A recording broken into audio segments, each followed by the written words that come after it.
আসসালামু আলাইকুম। আমরা অ্যাডভান্স ডাটা কমিউনিকেশনের আজকে একটা নতুন চ্যাপ্টার শুরু করব।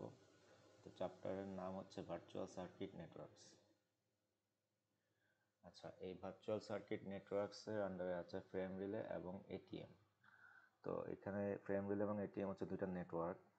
তবে এই চ্যাপ্টারটা ভালো করে বোঝার জন্য কিছু প্রি রিকুইজিট কনসেপ্ট আছে, সেটা আগে আমাদের পড়া দরকার। এই কনসেপ্টটা এই চ্যাপ্টারের কন্টেন্ট না, কিন্তু এই চ্যাপ্টারটা বোঝার জন্য আমাদের এই কনসেপ্টটা লাগবে। সেই কনসেপ্টটা আগে আমরা শুরু করি। তো ফার্স্ট যে কনসেপ্টটা আমাদের লাগবে সেটা হচ্ছে হোয়াট ইজ প্যাকেট সুইচিং।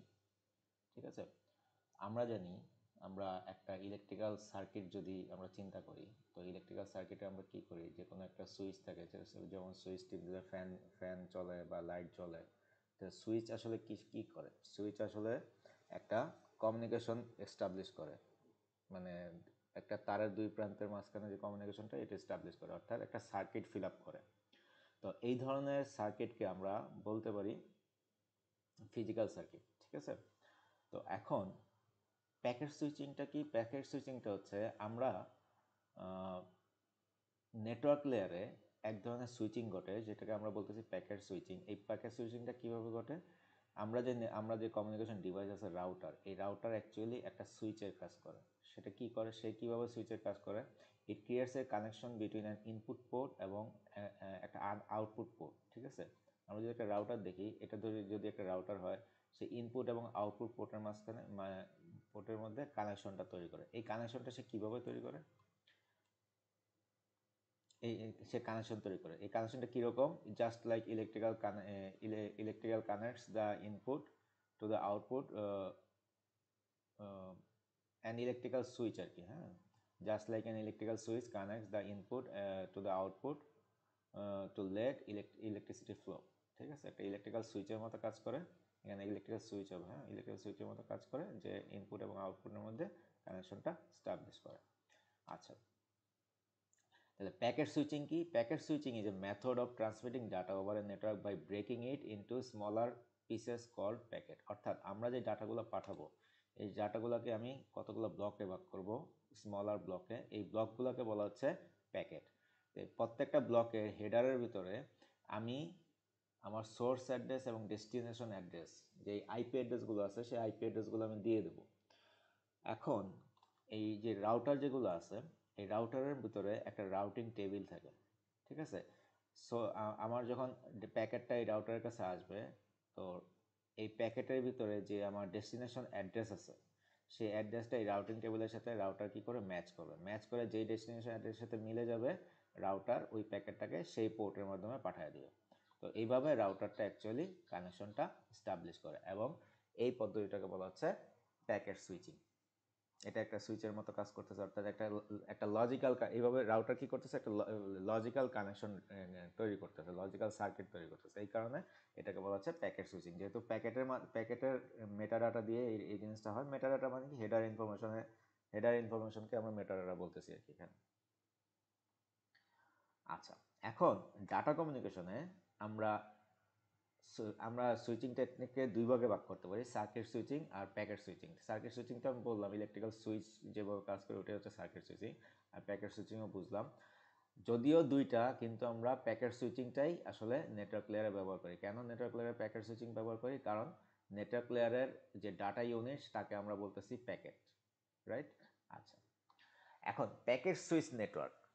এখন আমরা একটা নেটওয়ার্ক তৈরি করব। ঠিক আছে, এই নেটওয়ার্কটা তৈরি করার জন্য আমাদের একটা মানে কমিউনিকেশন লিঙ্ক আছে, নেটওয়ার্কিং ডিভাইস আছে, সব কিছু মিলাই তো নেটওয়ার্ক। তাহলে যেই নেটওয়ার্কে সুইচিংয়ের কাজ প্যাকেটের মাধ্যমে হবে, তাকে আমরা বলতেছি প্যাকেট সুইচ নেটওয়ার্ক। ঠিক আছে, এই প্যাকেট সুইচ নেটওয়ার্ক দুইটা অ্যাপ্রোচে প্যাকেটগুলোকে রাউট করে মানে কি, যে কানেকশন এস্টাবলিশ করা আর কি। তো এই দুইটা পদ্ধতিকে আমরা একটাকে বলতেছি ডাটাগ্রাম অ্যাপ্রোচ বা কানেকশনলেস সার্ভিস, আর একটা হচ্ছে ভার্চুয়াল অ্যাপ্রোচ বা কানেকশন ওরিয়েন্টেড সার্ভিস। তো এতক্ষণ আমরা যে মেথডটা আসলে বুঝলাম, সেটাই হচ্ছে actually datagram approach. Datagram approach কি? আমার যে কমিউনিকেশন যে লিঙ্ক আছে, এই লিঙ্কের মধ্যে দিয়ে আমি ক্রমান্বয়ে ডাটা পাঠিয়ে দেবো। ঠিক আছে, আমার সেন্ডার এবং রিসিভার যারা আছে, তাদের ভিতরে আমার কোনো কানেকশন এস্টাবলিশ করার প্রয়োজন নেই। আমি ডাটা পাঠিয়ে দেবো, ডাটার ভিতরে কমপ্লিট আইপি অ্যাড্রেস থাকবে রিসিভারের। তো ওই আইপি অ্যাড্রেস রাউটার বিভিন্ন রাউটারের কাছে যাবে, রাউটার ওই আইপি অ্যাড্রেস ম্যাচ রাউটিং টেবিলের সাথে ম্যাচ করে করে তাকে রিসিভারের কাছে পৌঁছে দেবে। ঠিক আছে, এই অ্যাপ্রোচটাকে বলা হচ্ছে ডাটাগ্রাম অ্যাপ্রোচ। অর্থাৎ ডাটাগ্রাম অ্যাপ্রোচে এইভাবে অর্থাৎ আমার ডাটাটা ট্রান্সফার হয়। তাহলে এই আমরা এই যে ইন্টারনেট প্রোটোকল ইউজ করি সেটা অ্যাকচুয়ালি ডাটাগ্রাম অ্যাপ্রোচে প্যাকেট সুইচিংয়ের মাধ্যমে প্যাকেট সুইচিংয়ের মাধ্যমে মানে ডাটা প্যাকেটগুলোকে ট্রান্সফার করে নেটওয়ার্ক লেয়ারে। ঠিক আছে, তো আরেকটা অ্যাপ্রোচ আছে সেটা হচ্ছে ভার্চুয়াল সার্কিট অ্যাপ্রোচ। এই ভার্চুয়াল সার্কিট অ্যাপ্রোচটা কি? ভার্চুয়াল সার্কিট অ্যাপ্রোচটা হচ্ছে এই virtual circuit network is a cross between A circuit switch network and a datagram network. আমরা তো ডাটাগ্রাম নেটওয়ার্ক বুঝলাম, যেখানে আমার কোনো কানেকশন এস্টাবলিশ করার দরকার নেই, আমরা জাস্ট প্যাকেটগুলো পাঠিয়ে দেবো। প্যাকেটগুলোর ভিতরে যে আইপি অ্যাড্রেস আছে সেই আইপি অ্যাড্রেস দেখে রাউটার কি করবে, আমার ডেস্টিনেশনে এই প্যাকেটগুলোকে ফরওয়ার্ড করে দেবে। ঠিক আছে, এইভাবে আমার মানে লজিক্যাল সুইচিং কানেকশনটা এস্টাবলিশ হবে। তো এটা হচ্ছে আমার ডাটাগ্রাম নেটওয়ার্ক, এইভাবে কাজ করে। আর সার্কিট সুইচ নেটওয়ার্ক কীভাবে কাজ করে? একেবারে ফিজিক্যাল সার্কিটের মতো, ফিজিক্যাল ইলেকট্রিক্যাল সুইচের মতো কাজ করে। ঠিক আছে, এটাকে বলা হচ্ছে circuit switch network. Virtual circuit নেটওয়ার্কটা কি? ভার্চুয়াল সার্কিট নেটওয়ার্ক হচ্ছে এই দুটোকে কম্বাইন, এই দুটো কনসেপ্টকে কম্বাইন করতেছে। কি কম্বাইন করতেছে? সে ইউজ করবে ডাটাগ্রাম নেটওয়ার্ক, বাট এমনভাবে ইউজ করবে মনে হবে যে তাদের ভিতরে একটা মানে সেন্ডার এবং রিসিভারের ভিতরে একটা লজিক মানে একটা ফিজিক্যাল লিঙ্ক আছে। ঠিক আছে, তাই সে সেটা কিভাবে করে? সে করে কি, virtual circuit approach is a connection oriented packet switching technique where logical path, মানে একটা লজিক্যাল পাথ এস্টাবলিশ করে ডাটা ট্রান্সফার করার আগে। কার ভিতরে? সেন্ডার এবং রিসিভারের ভিতরে একটা লজিক্যাল পাথ তৈরি করে, মানে একটা সিমুলেট করে, একটা পাথকে সে সিমুলেট করে। হ্যাঁ, এখন এই প্রত্যেকটা পাথ, প্রত্যেকটা লজিক্যাল পাথ যাদেরকে আমরা বলতেছি ভার্চুয়াল সার্কিট, এই ভার্চুয়াল সার্কিটগুলোকে আইডেন্টিফাই করা হয় ভার্চুয়াল সার্কিট আইডেন্টিফায়ার দ্বারা। ঠিক আছে, এটা কি করে? এটা হচ্ছে আমার প্যাকেটের মেটাডাটার ভিতরে আমি মানে প্যাকেটের ভিতরে তো আইপি অ্যাড্রেস তো আছেই, তার সাথে আমরা মেটাডাটা হিসেবে এই ভার্চুয়াল সার্কিট আইডেন্টিফায়ার অ্যাড করে দিই। এই ভার্চুয়াল সার্কিট আইডেন্টিফায়ার দিয়ে প্যাকেট ওই মানে তার যেই কমিউনিকেশন পার্টটা মানে ভার্চুয়াল পার্টটা সেই ভার্চুয়াল সার্কিট আইডেন্টিফায়ার দ্বারা সে নির্ণয় করে সে সেন্টার থেকে ডেস্টিনেশনে সরাসরি পৌঁছে যায়। ঠিক আছে, এখানে আর মানে ফার্দার কোনো রাউটিং হয় না। তো এই ক্ষেত্রে মানে মানে সুবিধা অসুবিধাটা যদি আমরা চিন্তা করি, আমার কানেকশনলেস সার্ভিসে আমরা কি করতেছি? আমরা ডাটাগুলোকে পাঠাচ্ছি, ডাটাগুলো বিভিন্ন রাউটারে গিয়ে রাউট হয়ে হয়ে হয়ে আমার ডেস্টিনেশনে পৌঁছাচ্ছে। আর ভার্চুয়াল সার্কিট নেটওয়ার্কে আমরা একটা ডেডিকেটেড লজিক্যাল সার্কিট ক্রিয়েট করে দিছি।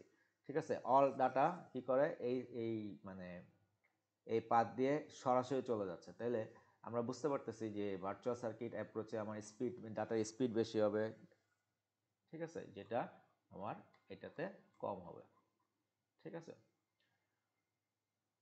তো এটাই ছিল প্রি রিকুইজিট কনসেপ্ট এই চ্যাপ্টার বোঝার জন্য। Thank you.